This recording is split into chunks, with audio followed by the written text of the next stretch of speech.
Bonjour, peuple de Dieu, c'est le pasteur Jérémie, aussi connu sous le nom de pasteur Loïc. Nous voulons écouter la parole de Dieu pour la semaine, mais avant tout, nous voulons commencer par une parole de prière. Alors, en signe de révérence à notre Père Céleste, à notre Dieu, baissons nos têtes et prions ensemble.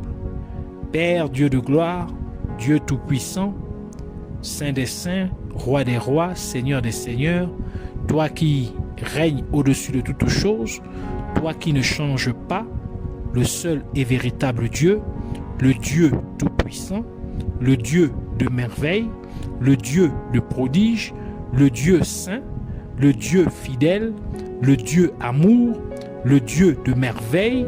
Merci pour cette nouvelle opportunité que tu nous accordes de pouvoir nous recueillir dans ta présence. Merci pour tout ce que tu as prévu pour nous durant ces moments. Nous abandonnons entièrement en tes mains, corps, âme et esprit, pensée et cœur, que tu prennes le contrôle de toutes choses, que tu étends ta main aussi de compassion sur nous, que tu nous pardonnes pour tout ce que nous avons fait qui ne t'a pas honoré et glorifié. Purge ainsi nos consciences, notre inconscience, notre subconscient, notre intelligence, notre mémoire, notre cœur, de tout ce qui n'est pas de toi, que tu nous sanctifies par ton sang et nous prenons autorité, nous levons contre tout ce qui s'oppose à la révélation de ta parole, tout ce qui s'élève contre la connaissance de qui tu es, soit neutralisé, renvoyé dans les gouffres de l'enfer, au nom de Jésus-Christ. Nous déclarons que Jésus-Christ est Seigneur, à la gloire de Dieu le Père, parce que ta parole déclare qu'à la mention du nom de Jésus, tout genou dans les cieux, sur la terre et sous la terre fléchira, et que toute langue confessera que Jésus-Christ est Seigneur, à la gloire de Dieu le Père. Qu'il en soit ainsi, au nom de Jésus-Christ, nous avons ainsi prié. Amen. Alors, pour cette semaine, nous allons prendre notre passage des Saintes Écritures dans le livre de Job, chapitre 9, verset 9. Nous lisons ainsi la parole de Dieu dans le livre de Job, chapitre 9, verset 9, au nom de Jésus-Christ. Il a créé la grande ours, l'Orion et les Pléiades et les étoiles des régions australes. Que le Seigneur bénisse sa parole, qu'elle vienne pleine de grâce, de vie, de révélation, de profondeur, au nom de Jésus-Christ. Alors, nous voulons continuer dans l'enseignement que nous avons commencé la semaine dernière, s'agissant de Dieu Dieu demanda à Abraham de compter les étoiles s'il pouvait. Pour cette semaine, nous allons parler particulièrement de la constellation d'Orion. Donc, le titre de notre enseignement pour cette semaine est la constellation d'Orion. Les étoiles peuvent former des systèmes orbitaux avec d'autres objets astronomiques, comme dans le cas des systèmes planétaires ou des systèmes stellaires, donc constellations, avec 2 étoiles ou plus. Lorsque 2 de ces étoiles ont une orbite relativement proche, leur interaction gravitationnelle peut avoir un impact significatif sur leur évolution. Les étoiles peuvent faire partie d'une structure beaucoup plus grande liée à la gravitation, comme un amas d'étoiles, en d'autres termes une constellation ou une galaxie. Cela implique qu'en étant proches les unes des autres, les étoiles évoluent mieux. En d'autres termes, en étant unies, les étoiles sont plus fortes. Et cela révèle où réside la force de l'Église. Car en tant que descendants d'Abraham,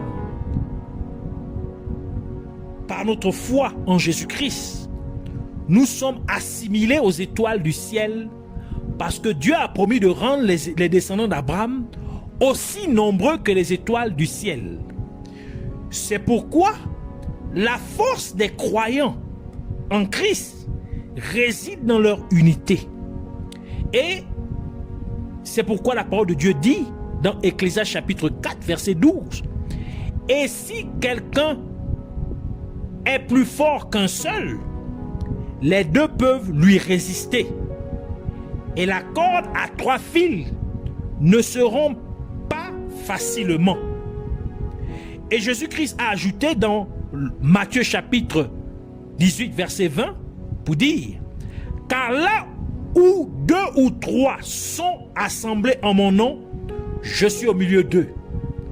C'est donc à l'unisson, c'est-à-dire en accord, en harmonie, en étant unis, que les croyants en Christ forment l'entité qui s'appelle l'Église.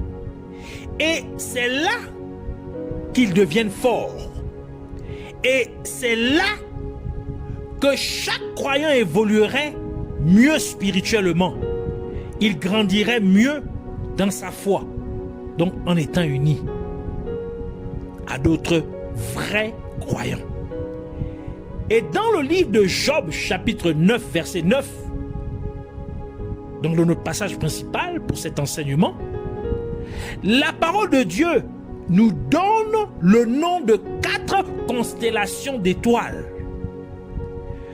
Mais pour cette partie de notre enseignement, nous nous concentrerons uniquement sur la constellation d'Orion. Car il y a un mystère que Dieu aimerait nous révéler à travers la constellation d'Orion. Et pour que nous puissions comprendre ce mystère, nous avons besoin d'en savoir plus sur ce que Dieu a dit à Job. Dans Job chapitre 38, verset 31 qui dit, « Noues-tu les liens des Pléiades ou détaches-tu les cordages ou encore la ceinture de l'Orion ?» La constellation d'Orion a 7 étoiles majeures qui sont une représentation des 7 églises d'Asie décrites par le Seigneur Jésus-Christ dans Apocalypse chapitre 1 verset 4.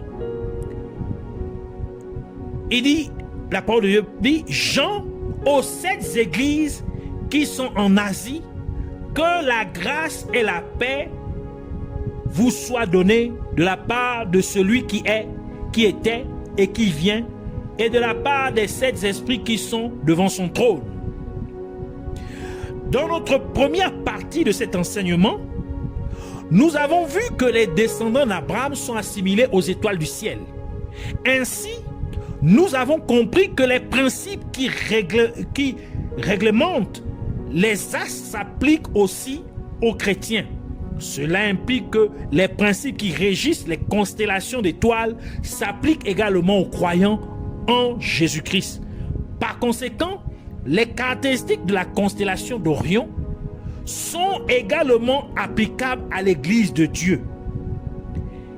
Et Dieu a demandé à Job s'il pouvait délier la ceinture, le cordage qui relie les étoiles de la constellation d'Orion. Par là, Dieu nous révèle que les étoiles de la constellation d'Orion forment une ceinture, forment un cordage qui, joints ensemble, nous donne une image particulière.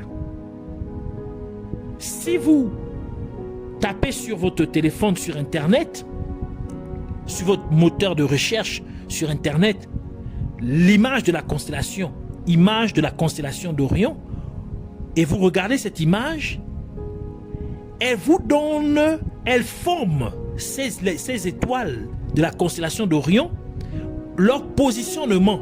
Si on joint ces étoiles et on forme cette cordage, on les relie les unes aux autres, elles forment un vaillant guerrier tenant un bouclier dans sa main gauche et levant une épée dans sa main droite, prêt à frapper ses ennemis. Et cette image n'est représentée que lorsque la ceinture de la constellation d'Orion est en place. Cela signifie que lorsque les étoiles sont reliées entre elles pour former la constellation d'Orion, elles forment un vaillant guerrier tenant un bouclier dans sa main gauche et levant une épée dans sa main droite, prêt à frapper ses ennemis.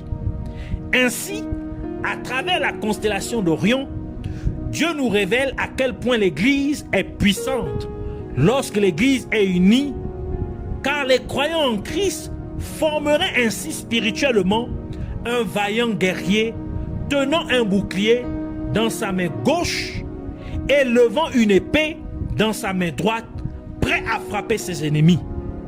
Et c'est pourquoi la parole de Dieu dit dans Psaume 133, verset 1, « Voici, oh, qu'il est agréable, qu'il est doux pour les frères de demeurer ensemble. » Par conséquent, il est donc crucial que l'Église soit unie, car si nous ne le sommes point, nous ne serions pas un vaillant guerrier tenant un bouclier dans sa main gauche et levant une épée dans sa main droite, prêt à frapper ses ennemis. C'est pourquoi Dieu a demandé à Job s'il pouvait délier la ceinture d'Orion. En d'autres termes, Dieu ne veut pas que son Église perde la ceinture d'Orion. Ce qui signifie que Dieu ne veut pas que son Église soit divisée. Car ce faisant, l'Église serait vulnérable à ses ennemis. Mais qui sont les ennemis? Qui sont les ennemis contre lesquels ce vaillant guerrier se bat? Et Jésus-Christ nous a donné quelques idées, quelques indices sur ses ennemis, ou sur cet ennemi ou ses ennemis. Car Jésus-Christ a chassé 7 démons majeurs de Marie Magdeleine, tel qu'indiqué dans le livre de Luc, Luc chapitre 8, verset 2 qui dit: les 12 étaient avec lui et quelques femmes qui avaient été guéries d'esprits malins et de maladies. Marie, dite de Magdala, de laquelle étaient sortis 7 démons. Donc 7 esprits méchants, 7 esprits mauvais. Et une autre fois, Jésus-Christ a confronté des démons qui poussaient un homme à vivre dans le désert. Luc chapitre 8, verset 26 à 29 qui dit: ils abordèrent dans le pays de Géraséniens,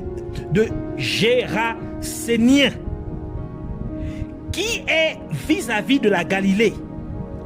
Lorsque Jésus fut descendu à terre, il vint au-devant de lui un homme de la ville qui était possédé de plusieurs démons. Depuis longtemps, il ne portait point de vêtements et avait sa demeure non dans une maison, mais dans les sépulcres. Ayant vu Jésus, il poussa un cri, se jeta à ses pieds et dit d'une voix forte: qu'y a-t-il entre moi et toi, Jésus, fils du Dieu très haut?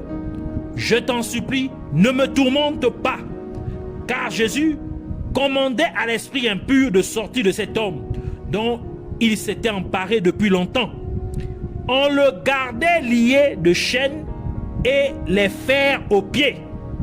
Mais il rompait les liens et il était entraîné par le démon dans les déserts.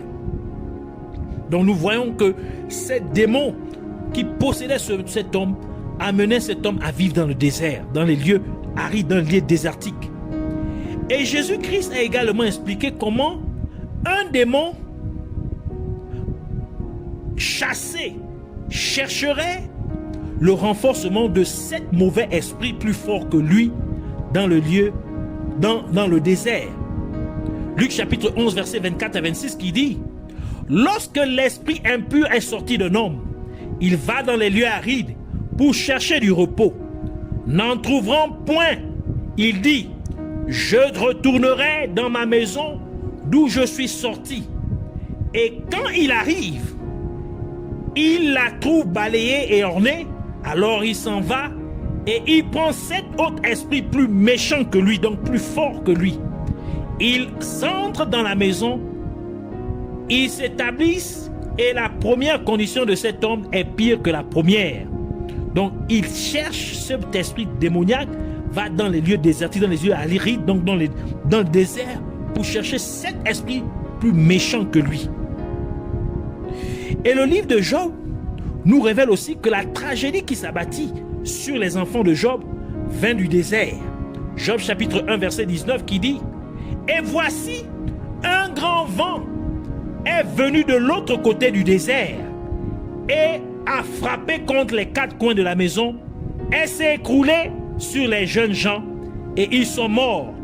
Et je me suis échappé moi seul pour t'en apporter la nouvelle. » Cela nous dit donc qu'il y a des principaux anges déchus ou esprits mauvais qui combattent les chrétiens. Et ils proviennent du désert. Et ces esprits majeurs ou principaux sont au nombre de 7. Et c'est pourquoi la parole de Dieu dit dans Deutéronome chapitre 28 verset 7 « L'Éternel te donnera la victoire sur tes ennemis qui s'élèveront contre toi. Ils sortiront contre toi par un seul chemin et ils s'enfuiront devant toi par 7 chemins. » Pourquoi 7 chemins? Parce qu'il y a 7 esprits. Et ce sont les principaux anges déchus contre lesquels l'Église doit lutter. Et la seule façon pour l'Église de garantir sa victoire sur ces 7 principaux esprits maléfiques est d'être et de demeurer unis. Et ces 7 principaux anges déchus ou mauvais esprits sont, premièrement, Asmodée. C'est le démon ou l'ange déchu de la luxure, c'est-à-dire de la débauche. Il pousse sa victime à mener une vie de prostitution, une vie d'immoralité sexuelle, de fornication, d'adultère. La personne aura une agitation, une forte agitation sexuelle. Le deuxième esprit mauvais ou ange déchu est Belphégor. Nombre chapitre 25 verset 3 dit « Israël s'attache à Baal Péor ». Le terme Belphégor, et la colère de l'Éternel s'enflamme contre Israël. Belphégor est le démon ou l'ange déchu de la paresse. Par exemple, il rend les gens paresseux pour prier, paresseux pour lire la Bible ou la parole de Dieu, paresseux pour jeûner, ainsi de suite. Il fera en sorte qu'une femme mariée ne serve pas convenablement son mari. Il incitera le mari à ne pas satisfaire sexuellement sa femme et vice-versa. Il incitera un pasteur à négliger les membres de son église. Il amènera un croyant à négliger l'œuvre de Dieu. Il obligera le mari à négliger son foyer et ainsi de suite. Le troisième ange déchu est Belzébul. Belzébul, Luc chapitre 11 verset 15 qui dit « Mais quelques-uns dirent, c'est par Belzébul, le prince des démons, qui chasse les démons. » Belzébul est le démon ou l'ange déchu de l'aveuglement spirituel. Il aveugle l'esprit des gens tel que la parole de Dieu le déclare dans 2 Corinthiens chapitre 4 verset 3 à 4 qui dit « Si notre évangile est encore voilé, il est voilé pour ceux qui périssent, pour les incrédules dont le Dieu de ce siècle a aveuglé l'intelligence, afin qu'ils ne vissent pas briller la splendeur de l'évangile de la gloire de Christ qui est l'image de Dieu. » Ainsi, l'ange déchu Belzébul aveugle l'esprit des gens et cela ferait, par exemple, qu'un homme ait une belle femme, mais il ne se rendra pas compte de sa beauté, de la beauté de sa femme. Une femme peut avoir un bon mari, mais elle ne s'en apercevra point. Une église locale peut avoir un très bon pasteur, mais les membres de l'église n'en seraient pas conscients. Belzébul rendrait également un homme insatisfait de sa femme et vice-versa. De telle sorte que la personne aurait de nombreuses concubines ou des relations extra-conjugales, et ainsi de suite. Le quatrième ange déchu est Léviathan.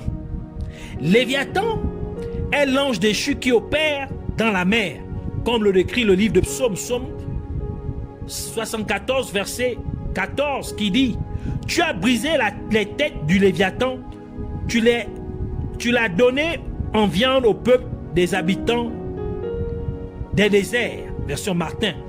Ésaïe chapitre 27, verset 1 dit: en ce jour, l'Éternel frappera de sa dure, grande et forte épée le Léviathan, serpent fuyard, le Léviathan, serpent tortueux, et il tuera le monstre qui est dans la mer.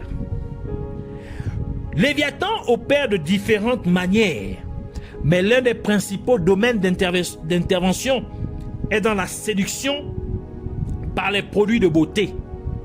Cheveux artificiels, ongles artificiels, cils artificiels, maquillage, rouge à lèvres, tatouage, mode sexy ou tenue sexy.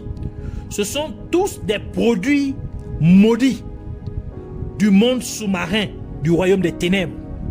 Et de tels objets causeront la malédiction de la personne qui les utilise, ou il serait possédé par des démons de séduction. Une personne qui utilise ces objets du monde sous-marin, du royaume des ténèbres, serait affectée négativement dans divers domaines de sa vie. Et c'est Léviathan qui est derrière toutes ces choses-là. C'est Léviathan qui est au contrôle de ces esprits sous-marins, ces esprits de séduction. Il opère dans d'autres domaines, mais c'est ici l'un de ses principaux domaines d'opération. Cinquième ange déchu est Lucifer.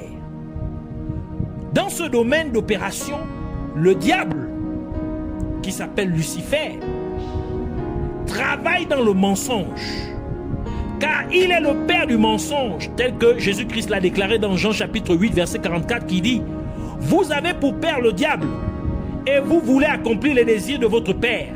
Il a été meurtrier dès le commencement, et il ne se tient pas dans la vérité, parce qu'il n'y a pas de vérité en lui. Lorsqu'il profère le mensonge, il parle de son propre fond, car il est menteur et le père du mensonge. Mais dans ce titre de Lucifer, le diable opère plus spécifiquement dans le domaine de la tromperie. En d'autres termes, le diable apparaît être ce qu'il n'est pas. D'où la parole de Dieu déclare dans 2 Corinthiens chapitre 11, verset 14. Et cela n'est point étonnant, puisque Satan lui-même se déguise en ange de lumière. Par exemple, le diable ferait croire à un homme qu'une telle femme serait une bonne épouse, pour découvrir après quelques années de mariage que la femme qu'il avait épousée n'est pas ce qu'il pensait qu'elle prétendait être. Autre exemple, Lucifer amènerait une jeune fille à penser qu'elle n'aime pas être entourée de filles comme elle, mais elle préfère plutôt la compagnie des jeunes garçons, tout simplement pour qu'elle se retrouve enceinte d'un de ces jeunes garçons. Et elle peut même avorter le bébé à cause de la grossesse non désirée. Autre exemple, un homme peut rejoindre un nouveau mouvement religieux, pensant avoir trouvé le chemin vers Dieu, pour découvrir plus tard qu'il a été initié à l'occultisme. Et on lui demande maintenant de sacrifier un de ses enfants qu'il aime. Par conséquent, Lucifer amène les gens à commettre des erreurs dans leur vie qu'ils ne réaliseront que lorsqu'il sera trop tard. Le sixième ange déchu est Mammon. Matthieu chapitre 6, verset 24, Jésus dit: nul ne peut servir de maître, car ou il haïra l'un et aimera l'autre, ou il s'attachera à l'un et méprisera l'autre. Vous ne pouvez servir Dieu et Mammon. Mammon est l'ange déchu de l'argent.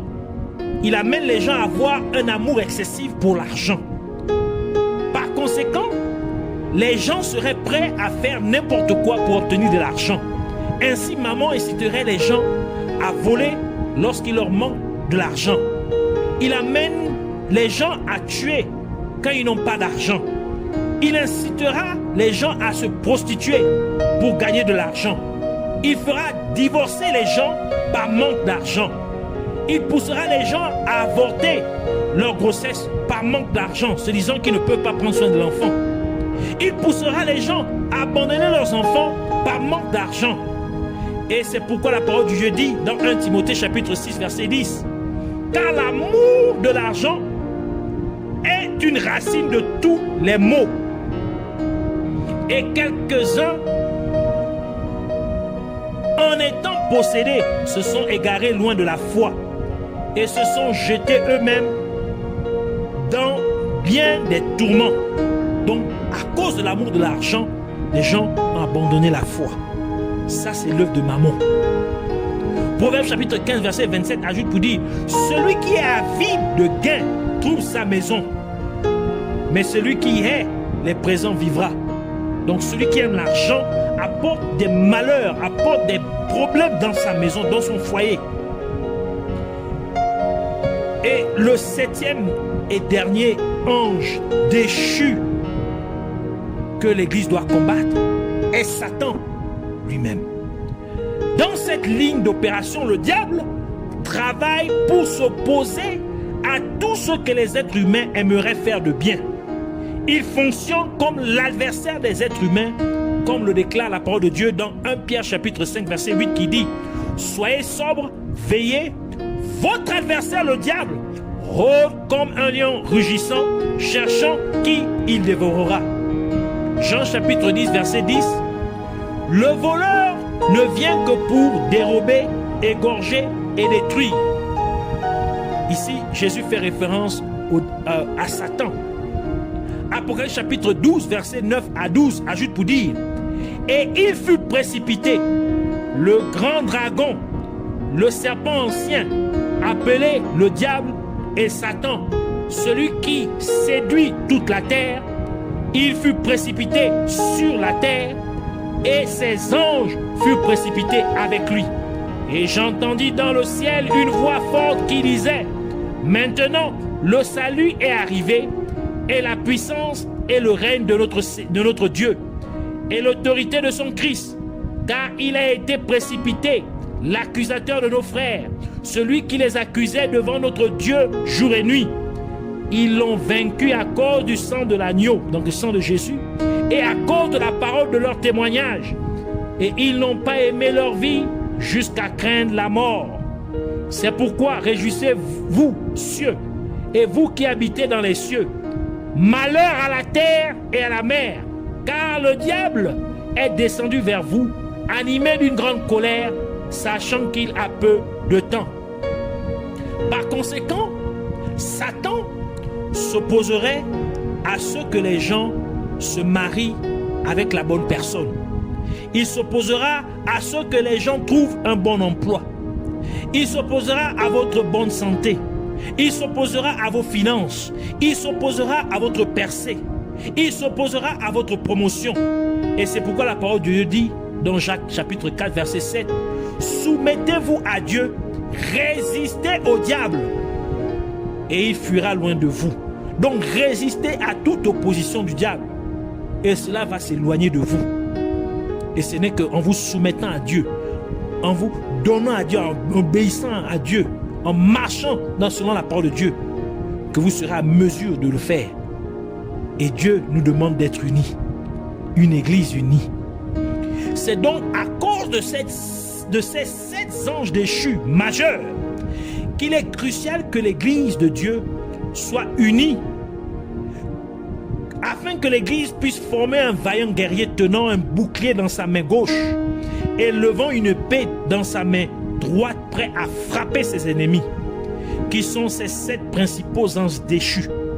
Et le livre de Juges nous confirme la vaillance des étoiles. Le livre de Juges nous confirme la robustesse des étoiles dans Juges chapitre 5 verset 20 qui dit « Des cieux ont combattu de leur sentier.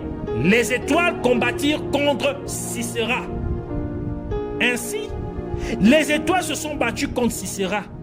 Les étoiles du ciel devaient s'unir pour former un vaillant guerrier afin de combattre et de vaincre Sisera. Mais qui est Sisera? Le même livre de Juges nous donne la réponse sur l'identité de Sisera dans Juges chapitre 4 verset 2 qui dit « Et l'Éternel les vendit entre les mains de Jabin, roi de Canaan, qui régnait à Hatzor. Le chef de son armée était Sisera et habitait à Aosheth Goïm. » Sisera était le chef de l'armée de Jabin, le roi de Canaan, alors que Dieu a promis de donner le pays de Canaan à Abraham et à sa postérité, donc à vous, chrétiens. Genèse chapitre 17, verset 8 qui dit « Je te donnerai et à tes descendants après toi le pays que tu habites comme étranger, tout le pays de Canaan en possession perpétuelle, et je serai leur Dieu. » Donc, Dieu a promis de donner le pays d'où coule le miel et le lait en abondance au peuple de Dieu, aux descendants d'Abraham. Mais le pays de Canaan était occupé par les Cananéens, dont le roi était Jabin. Et il avait une armée dont le capitaine, le chef, était Sisera. Cela implique que quiconque voudrait posséder le pays de Canaan devrait vaincre Sisera avec son armée. Et c'est l'une des raisons pour lesquelles Dieu a fait de la postérité d'Abraham qu'elle soit comme les étoiles du ciel.